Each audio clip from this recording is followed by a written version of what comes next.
Hello everyone, I'm Ronald Mehta and welcome back to marketing91.com.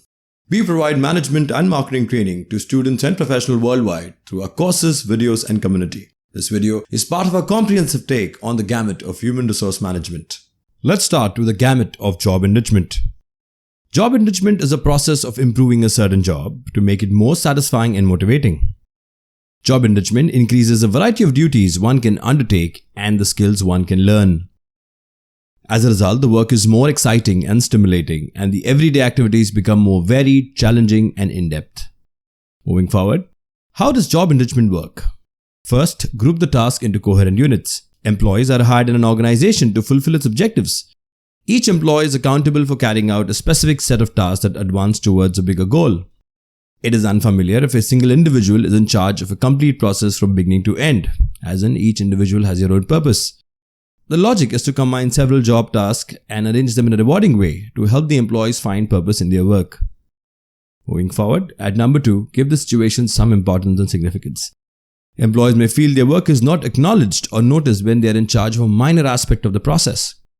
For instance, it could be challenging for someone whose sole responsibility is to respond to customer support emails and to comprehend the importance of their position in the light of the overall customer service initiatives inside the organization.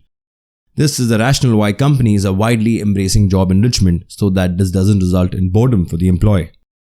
At number 3, encourage teamwork among the staff. Employees are much more dedicated to working in groups than they are working alone as previously established.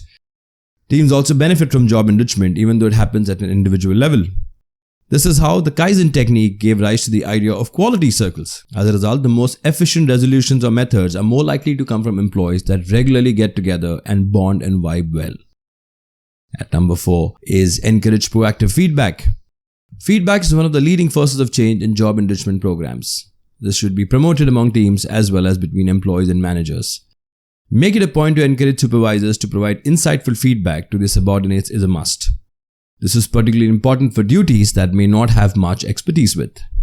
Moving on to job enrichment versus enlargement, the major confusion. The approaches of both words are not quite the same despite having the same root. However, both words are used frequently in place of other. Lack of restrictions and independence in carrying out current duties is provided by job enrichment to the employees. Job enrichment gives employees more autonomy and freedom in performing their existing responsibilities, so more satisfaction from the job. A product designer, for instance, is now free to choose the components of a funnel design and routes that visitors will follow before converting to a full-time customer. Well, job enlargement, on the contrary, simply entails adding more duties to your current job or position. Thus, taking the same example, just for a moment consider that the same designer is now in charge of creating graphics for social media. So that is more work for the same designer. So that's job enlargement. Moving on to the advantages of job enrichment. First, higher motivation. Cooperative work settings are known to pave way for employees towards a flourishing future. Employees will be inspired to work harder and accept challenging duties or duties that are not taken up very frequently if the company gives them more responsibility and gives them a chance to collaborate in groups. Next, increased employee satisfaction. This had to come.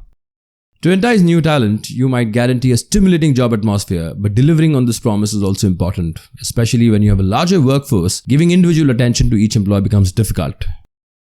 Job enrichment opportunities should be created within the organization for the employees so that they can continuously learn instead of following the same daily routine in order to uphold your end of the contract. That is, have a lot of employee engagement activities within the firm. Next, reduce turnover. Employees tend to continue in organizations when they are engaged and satisfied at work. Give the employees a variety of tasks to do, which brings value to the company in order to keep them engaged, and obviously not leave the company. This will help in increasing the productivity rather than creating an environment where employees only punch in to find themselves browsing through job postings while they are at your work. This creates a sense of belongingness to something bigger that goes beyond working for a paycheck alone. Next, reduced employee absenteeism. Numerous firms assert that job enrichment programs have reduced employee absenteeism despite the lack of concrete evidence to support this. They were inspired to do better because it gave them a sense of advancing motion in the organization. Next, training more efficiently. Employees get a fair idea of the blueprint for taking on responsibilities that would come naturally as they are advancing their careers with job enrichment programs. This helps the employees stay in line with the objectives of the organization while also saving time and money on training. Next, untapped potential. It can be quite advantageous for the organization and the employee to encourage them to discover their buried skills. Sometimes, the skills that they portray on work may just be the tip of the iceberg. Landing into the position an employer is targeting is a possibility when such opportunities are given to the employee, as it helps them outgrow from their current role. Finally, let's look at some disadvantages of job enrichment. First, heavier volume of work. It will become hectic for the employee to work on the new task added to the employee's present workload.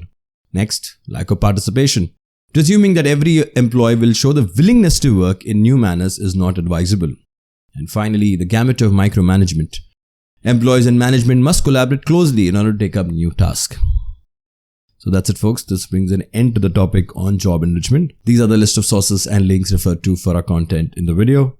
Thank you and stay tuned for more videos.